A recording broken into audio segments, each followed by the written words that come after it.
Assalamu alaikum. I feel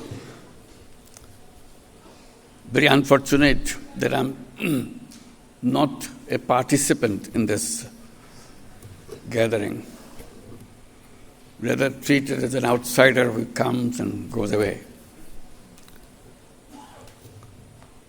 Because I always feel I'm part of the community. That's where my life is spent, and my work was shaped. My ideas were developed. I'll be missing out everything that you'll be talking about, which I'm very interested to hear and learn.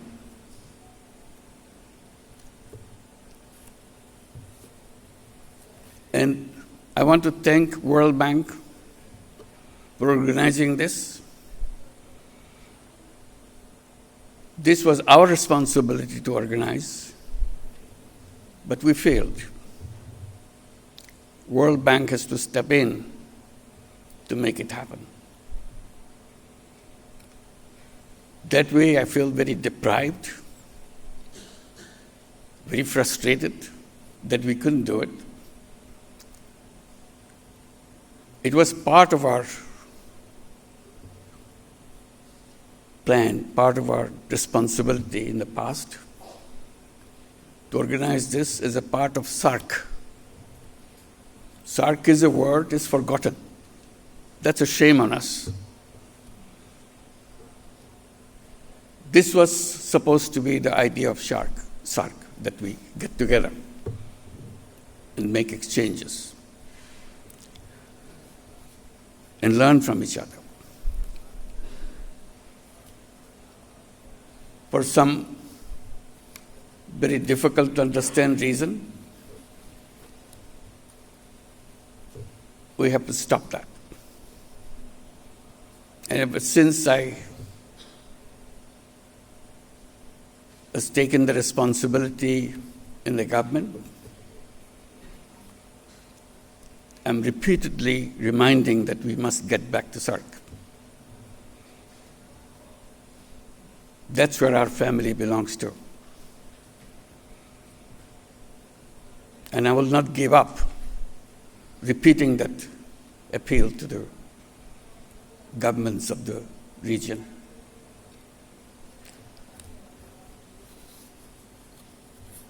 Today, I feel very excited that academics at the highest level could get together in Dhaka.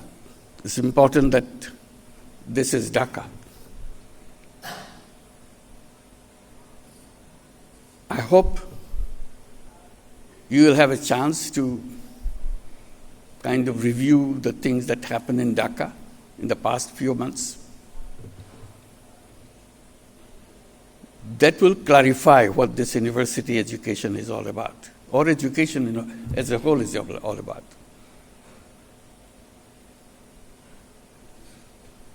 I'm here, my colleagues are here, because something happened in Dhaka. Otherwise, there's no reason for me to be here, for my colleagues to be here. And I thought that will be the core of the subject to be discussed in this gathering.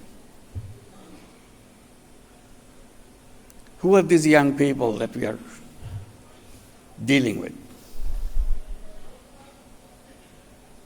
They have their own mind.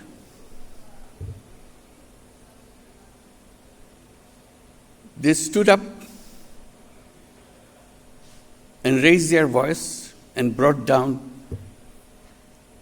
the ugliest fascist regime you could ever think of, given their lives. It would be a missed opportunity if you don't spend some time on understanding what they did a few months back on this very city. What was their expectation? what was their aspirations, why did they stood up in front of guns and gave their lives, knowingly it will happen. And one school student actually wrote a letter to the mother. Mom, forgive me. Dad, forgive me. I'm going to the street, joining my friends. You tried to stop me with a high school kid. You tried to stop me, but I thought again and again. I'm not a coward.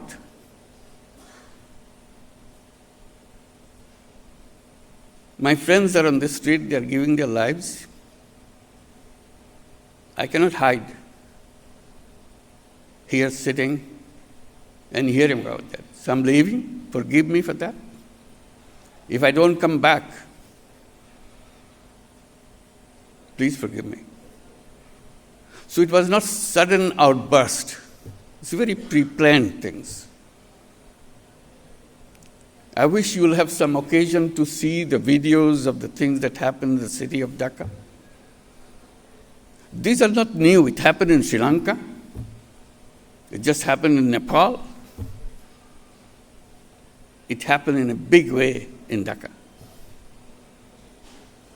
So what does education mean? What this university means? What the role of the teachers are all about?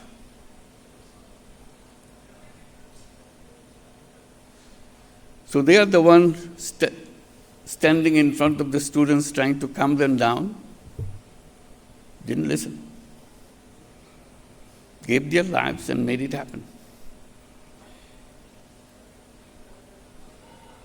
Now it's election time. Election is coming up on 12th of February. The uprising tore apart everything. They created their own charter, July Charter, to undo everything that we are stuck up with. So there will be referendum to adopt what the future constitution of Bangladesh should be like. Because they felt the root of all the trouble is the constitution. We can't go along with that institution. We didn't teach them in the classroom all those things. They were not taking courses on that.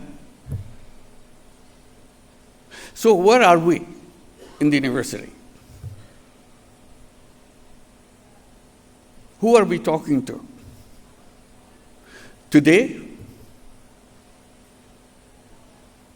they have formed their own political party. And very soon, on the 13th of February, they will be on the ballots. I'm sure some of them will get elected. They were in our classroom the other day. Now they are on the street, and then they are in the political party of their own. And if they get elected, someone may be the education minister. Tell us, the community of educators, what education is all about. What the university education would be like, what it should be. So it's a world of very different kind.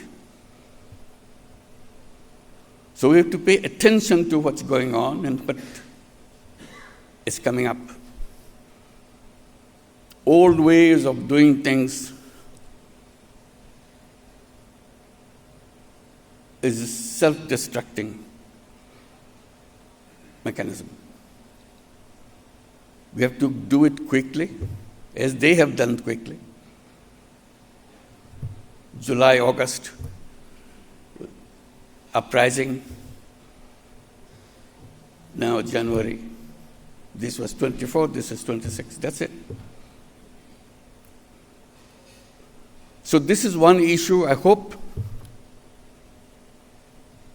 this will be taken up seriously in this gathering, in this discussion, where we are, what is being missed, how we can run and be in the front rather than falling behind. So that's the challenge of the day. It's not going away. It will show up again and again unless we fix all the things that we pass on in the name of education. I hope you'll have a chance to invite some of those leaders to come and tell us why they moved from the classroom to the street. And what is their expectation? What is missing in the classroom? So there is no mismatch. Education on one side, young people on the other side. That's no good. So this is an appeal. See if you can look through the videos since you missed out the real happening, but only a few months back, right here on the street. And ask yourself, what does it mean to us as a whole region, not just one country? The other issues that I wanted to share, which I have been fondly pursuing as a lone voice, probably, that our education system is wrong. This is a simple point I was making, I keep making. Our education system is job-oriented education. In the back of our mind, that everything we do, we think, if you go through this, if a student goes through this courses, they'll be good enough to take a job. If he or she fails to take a job, we think it's failure on the part of the student, not us.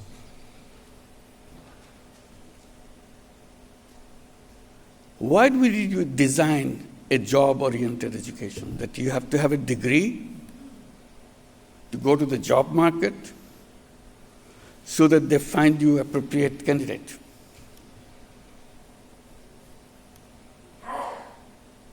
Is this the purpose of education? I'm sure you've gone through many times from a different perspective, how to adapt your syllabus and everything to be appropriate for the market, quote-unquote market.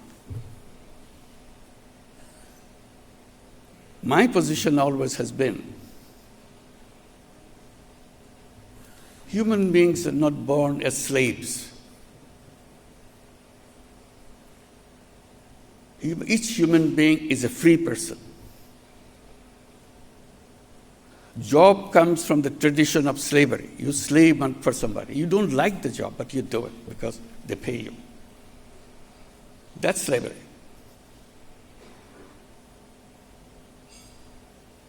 My lonely voice is saying that human beings are born as a creative being. That's why we survived in this planet, as a creative being. From the very day we are born, we are creative. Even as a baby, we are creative. Creativity is essence of human being. Job is the negation of it. It takes away your creativity. You take orders. That's slavery.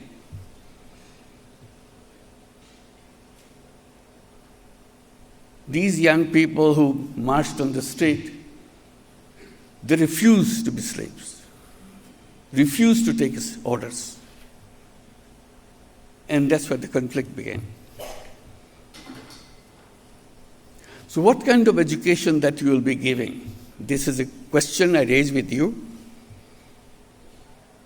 You may dismiss it. You may pause for a while. But this is my point. Should we continue this education to create slaves?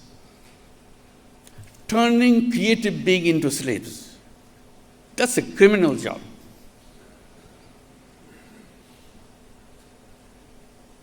So I translated that creativity into entrepreneurship. Entrepreneur is a creative being. Why can't we teach entrepreneurs rather than job seekers? Tell young people you're not job seekers, you're job creators. You're agents of change. You create things the way you imagine.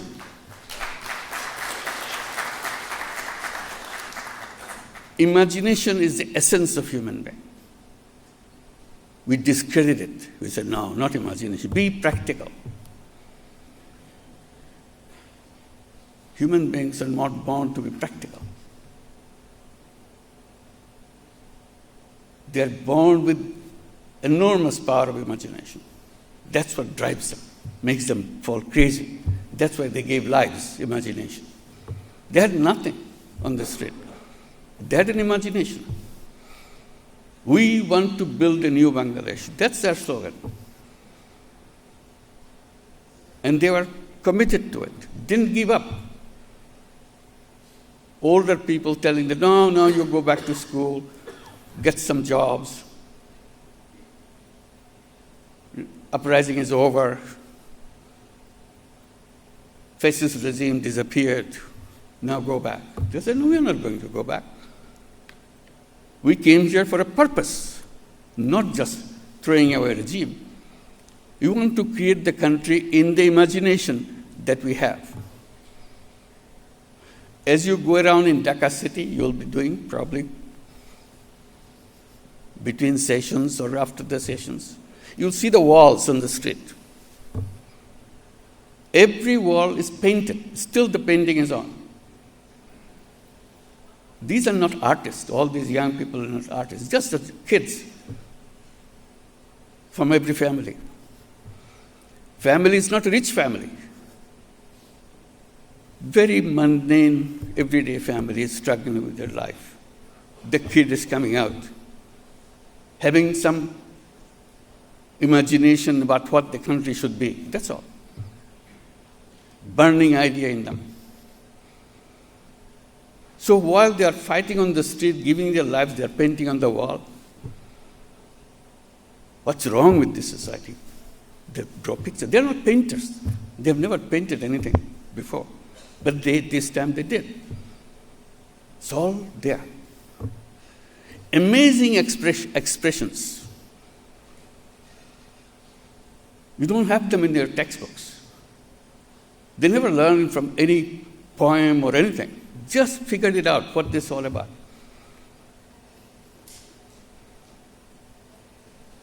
Just, I remember one quickly. One writes, there's no substitute. So it goes on, because there's no alternative. He gives the answer, I am the alternative. Similar thing all over Dhaka city. It's not only Dhaka city, every city in Bangladesh, you go, you see these paintings on the wall. There was no plan, there was no, somebody created this little messages. No, everybody figured out their own messages.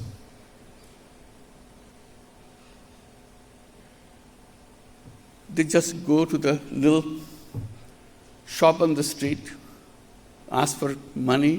Please give me some money. I want to buy some paint and some brush so that I can paint something on the wall. This is where the money came from. There was no planning authority designing who should do what, nothing. That is the inner creativity every single human being. So education right there on the street. But we refuse to learn. We go back to the books. We